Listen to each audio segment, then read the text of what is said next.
galma koo galgala iddoo boqonnaa koo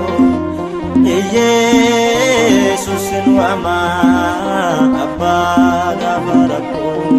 galaana gargaarirte karaa keessa na baaste iyya koo dhaggeeffatte bagaana tarjaaste galma koo galgala iddoo boqonnaa koo Yesuusin waama abbaa gaafa rakkoo galaana gargaarirte karaa keessa na baaste iyya koo dhaggeeffatte bagaana tarjaaste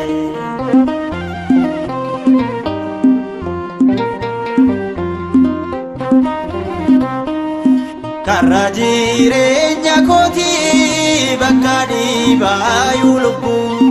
humna keetu narraa guuree dhangaaraaf tola cubbuu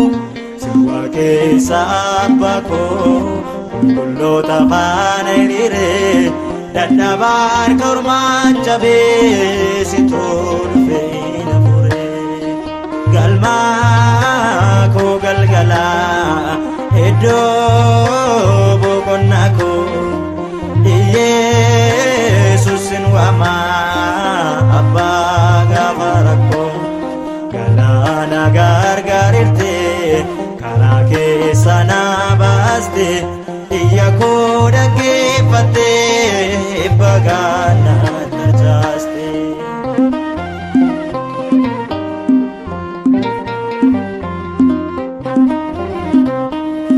konkolaataan koosiidha kanan diinatti hin lolu maqaa kee waamu malee andeemuun naatti hin tolu suuraa kee uffadheen deema sidaan jiru mitiire bakka keerra waamte situ maqaa naaf jijjiire galma koo galgala iddoo boqonnaa koo Yesuusin waama abbaa gaafa rakkoo galaana gargaarirte karaa keessa na baaste iyya koo dhaggeeffatte bagaana tarjaaste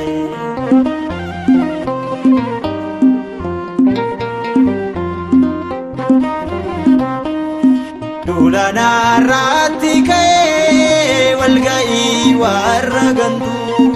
eenyuun natti cufaree karraa ati naaf bantuu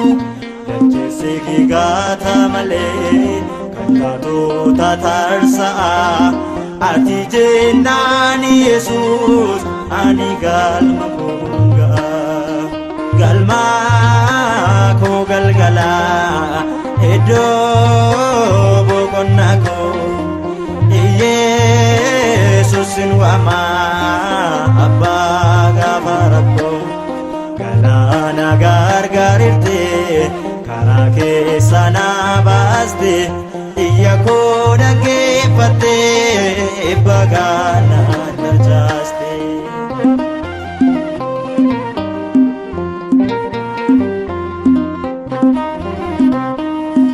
ilaalchi namaa cabsee biyyootna dabaluyyuu jecha keeni qajeelfamee gooftaa konyuutuun fayyuu hunda diinni naaf qotee isumaaf taasisteere mootummaa keenaaf qoodde situ fuulchaanarraa ture galma koo galgala iddoo tasgabbii koo Yesuusin waama abbaa gaafa rakkoo galaana gargaarirte karaa keessa na baaste iyya koo dhaggeeffatte bagaana tarjaaste galma